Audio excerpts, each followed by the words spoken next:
राहुल गांधी और राजनीति दो ऐसे शब्द हैं जहां किसी न किसी वजह से बवाल मचा ही रहता है। किसी न किसी मुद्दे पर घिरने वाले राहुल गांधी की नागरिकता पर एक बार फिर बड़े सवाल खड़े होने लगे हैं। इलाहाबाद हाईकोर्ट में सोमवार को कांग्रेस नेता राहुल गांधी की नागरिकता से जुड़ी याचिका पर सुनवाई हुई। इस दौरान केंद्र सरकार ने इलाहाबाद हाईकोर्ट से कहा कि वे इस पर विचार कर रहा है कि क्या राहुल गांधी की नागरिकता रद्द की जानी चाहिए। केंद्र 19 दिसंबर को अपने फैसले की जानकारी कोर्ट को देगा। अब कोर्ट के इस विचार के बाद से राजनीतिक खलबलाहट तेज हो चुकी है। ये कयास लगाए जाने लगे हैं कि क्या अब राहुल गांधी की नागरिकता खत्म हो जाएगी, क्या भारत की राजनीति से राहुल गांधी का पत्ता कटने वाला है। इन सारे सवालों के जवाब तो समय आने पर ही पता चलेगा। लेकिन इस खबर के बाद से राहुल गांधी की जिंदगी में कैसे आया है टर्निंग पॉइंट, बताएंगे आपको अपने खास शो में विस्तार से। नमस्कार, आप देख रहे हैं कैपिटल टीवी। मैं हूं आपके साथ पल्लवी सिंह।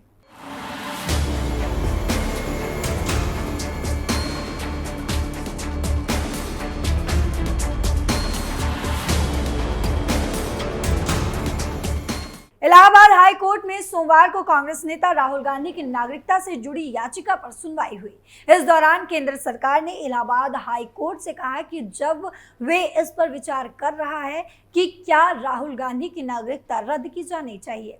केंद्र 19 दिसंबर को अपने फैसले की जानकारी कोर्ट को देगा। भारत के deputy solicitor general SP Pandey ने कोर्ट को बताया है कि मंत्रालय को राहुल गांधी की कथित ब्रिटिश नागरिकता के आधार पर उनकी नागरिकता रद्द करने की मांग करने की जानकारी मिली है और ये प्रक्रिया में है। इससे पहले लोकसभा में नेता विपक्ष और कांग्रेस सांसद राहुल गांधी की नागरिकता को चुनौती देने वाली याचिका पर 24 अक्टूबर को हाईकोर्ट के लखनऊ बेंच में सुनवाई हुई थी। क्या है पूरा मामला? दरअसल लखनऊ हाईकोर्ट में जो याचिका दायर की गई उसमें राहुल गांधी के विदेशी नागरिक होने का भी दावा किया गया है। कोर्ट ने इस मामले में केंद्रीय गृह मंत्रालय से जानकारी हासिल करने का निर्देश भी दिया था। इससे पहले जुलाई 2024 में इसी याचिकाकर्ता एस विघ्नेश शिशिर की याचिका को कोर्ट ने ये कहकर खारिज किया था कि वे चाहें तो सिटीजनशिप एक्ट के तहत सक्षम प्राधिकारी के पास शिकायत कर सकते हैं। इससे पहले जुलाई 2024 में इसी याचिकाकर्ता एस विघ्नेश शिशिर की याचिका को कोर्ट ने ये कहकर खारिज किया था कि वे चाहे तो सिटीजनशिप एक्ट के तहत सक्षम प्राधिकारी के पास शिकायत कर सकते हैं। इसके बाद शिशिर ने यह दावा किया कि सक्षम प्राधिकारी को दो बार शिकायत के बाद भी कोई एक्शन नहीं होने पर उन्होंने फिर से याचिका दाखिल की। कोर्ट ने याचिका को स्वीकार करते हुए गृह मंत्रालय से राहुल गांधी की नागरिकता पर स्पष्टीकरण मांगा है। राहुल के ब्रिटिश नागरिक होने का दावा। कर्नाटक के रहने वाले एस विघ्नेश ने 12 सितंबर को जनहित याचिका दायर की थी। उन्होंने अमेठी से सांसद और विपक्ष के नेता राहुल गांधी के यूनाइटेड किंगडम यानी कि यूके का नागरिक होने का दावा किया है।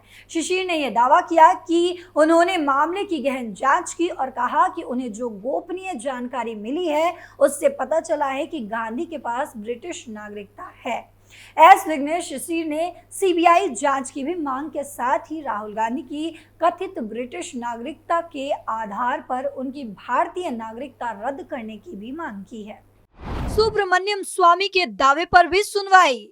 इसी साल अगस्त में पूर्व राज्यसभा सांसद डॉक्टर सुब्रमण्यम स्वामी ने दिल्ली हाई कोर्ट में याचिका दाखिल की थी और राहुल की भारतीय नागरिकता रद्द करने के लिए गृह मंत्रालय को निर्देश दिए जाने की मांग भी की थी।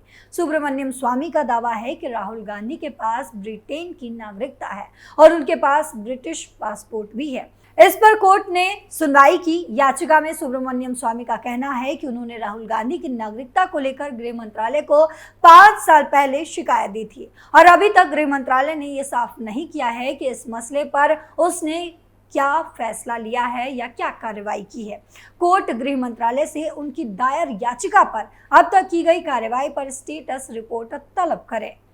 कब उठे राहुल की नागरिकता पर सवाल। राहुल की नागरिकता पर पहले भी सवाल उठते रहे हैं। वर्षों पहले सुप्रीम कोर्ट में याचिका दाखिल की गई थी। उसमें राहुल की नागरिकता के मामले पर गृह मंत्रालय को जल्द जांच के निर्देश भी दिए जाने की गुहार लगाई गई थी। तब तत्कालीन चीफ जस्टिस रंजन गोगोई के नेतृत्व वाली पीठ ने याचिका खारिज कर दी थी। जस्टिस गोगोई ने कहा था कि अगर कोई कंपनी किसी फॉर्म में राहुल गांधी को ब्रिटिश नागरिक बताती है तो इसका मतलब ये नहीं है कि वे ब्रिटिश हो गए। 2019 में सुब्रमण्यम स्वामी ने इसी तरह के सवाल उठाए थे और गृह मंत्रालय से इस संबंध में जवाब भी मांगा था। इस पर स्वामी ने तर्क दिया है कि उनके पत्र के 5 साल से अधिक समय बीत जाने के बावजूद गृह मंत्रालय की ओर से अभी तक कोई जवाब नहीं आया है। सांसद सुब्रमण्यम स्वामी की शिकायत के बाद गृह मंत्रालय ने राहुल गांधी से एक पखवाड़े के भीतर शिकायत का जवाब देने को कहा था। नोटिस में गृह मंत्रालय ने कहा था कि ये बात सामने आई है कि बैकअप्स लिमिटेड नामक एक कंपनी वर्ष 2003 में यूके के पंजीकृत हुई थी और जिसका पता 51 south gate street, Winchester, Hampshire S0239EH था और राहुल गांधी उक्त कंपनी के निदेशकों और सचिव में से एक थे। इस पर स्थिति स्पष्ट करें, मई 2019 में राहुल गांधी की नागरिकता पर जब सवाल उठे और सुप्रीम कोर्ट में याचिका दाखिल की गई। हालांकि तब सुप्रीम कोर्ट ने उनकी कथित ब्रिटिश नागरिकता के कारण आम चुनाव लड़ने से रोकने की याचिका खारिज कर दी थी। कांग्रेस और प्रियंका गांधी खारिज कर चुकी है आरोप। जब 2019 में स्वामी ने राहुल गांधी की नागरिकता पर सवाल उठाए तो कांग्रेस नेता रणदीप सुरजेवाला ने राहुल गांधी को जारी नोटिस पर प्रतिक्रिया देते हुए कहा था कि पूरी दुनिया जानती है कि राहुल गांधी जन्म से भारतीय नागरिक है। मोदी जी के पास बेरोजगारी, कृषि संकट और काले धन का कोई जवाब नहीं है, इसीलिए वे ध्यान भटकाने के लिए अपनी सरकार के नोटिस के जरिए फर्जी बयानबाजी कर रहे हैं। नागरिकता पर उठ रहे सवालों को कांग्रेस नेता और राहुल गांधी की बहन प्रियंका गांधी पहले ही खारिज कर चुकी हैं। प्रियंका ने कहा था कि पूरा देश जानता है कि राहुल गांधी हिंदुस्तानी हैं और वे सबके सामने पैदा हुए, बड़े हुए हैं। उन्होंने राहुल की नागरिकता पर उठ रहे सवालों को बकवास बताया था। केंद्र ने आरटीआई में दिया था ये जवाब। राहुल की नागरिकता पर आरटीआई से मांगी गई जानकारी की अर्जी के जवाब में केंद्र सरकार ने किसी भी प्रकार की जानकारी साझा करने से इनकार कर दिया था। एक व्यक्ति ने सूचना के अधिकार यानी कि आरटीआई के तहत केंद्रीय गृह मंत्रालय से राहुल की नागरिकता मामले में जानकारी मांगी थी। इसके जवाब में मंत्रालय ने कहा कि आरटीआई अधिनियम की धारा 8 का खंड 1H और J के तहत कोई खुलासा नहीं किया जा सकता। जानकारी देने से जांच प्रक्रिया में बाधा पहुंचेगी।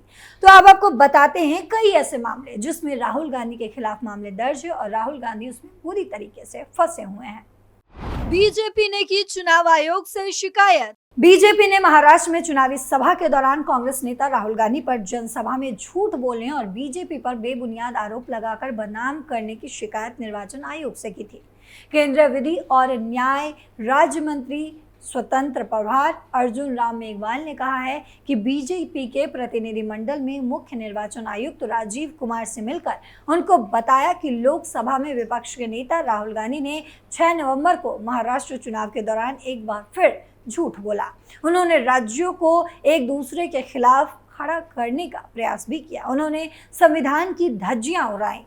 उन्होंने झूठे और आधारहीन आरोप लगाते हुए बोला कि बीजेपी संविधान को नष्ट करने वाली है। उनका ये कथन झूठ है। छत्तीसगढ़ में राहुल गांधी के खिलाफ मामला दर्ज।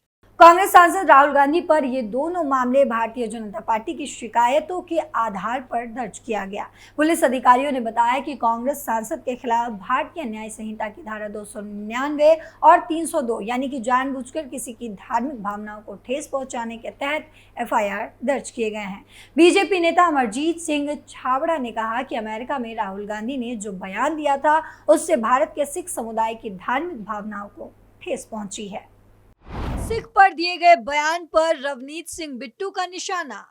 वहीं इससे पहले रेल राज्य मंत्री रवनीत सिंह बिट्टू ने कांग्रेस नेता राहुल गांधी के खिलाफ विवादित बयान दिया, जिसके बाद देश भर में सियासी पारा चढ़ गया था। राहुल गांधी के सिखों पर दिए गए बयान को लेकर केंद्रीय मंत्री रवनीत सिंह बिट्टू ने उन्हें देश का सबसे बड़ा आतंकवादी बता दिया और उन पर इनाम भी घोषित करने की मांग कर दी थी। उन्होंने आरोप लगाया था कि राहुल गांधी ने सिखों को बांटने की कोशिश की है। सिख किसी पार्टी से जुड़ा हुआ नहीं है, लेकिन चिंगारी लगाने की कोशिश की जा रही है।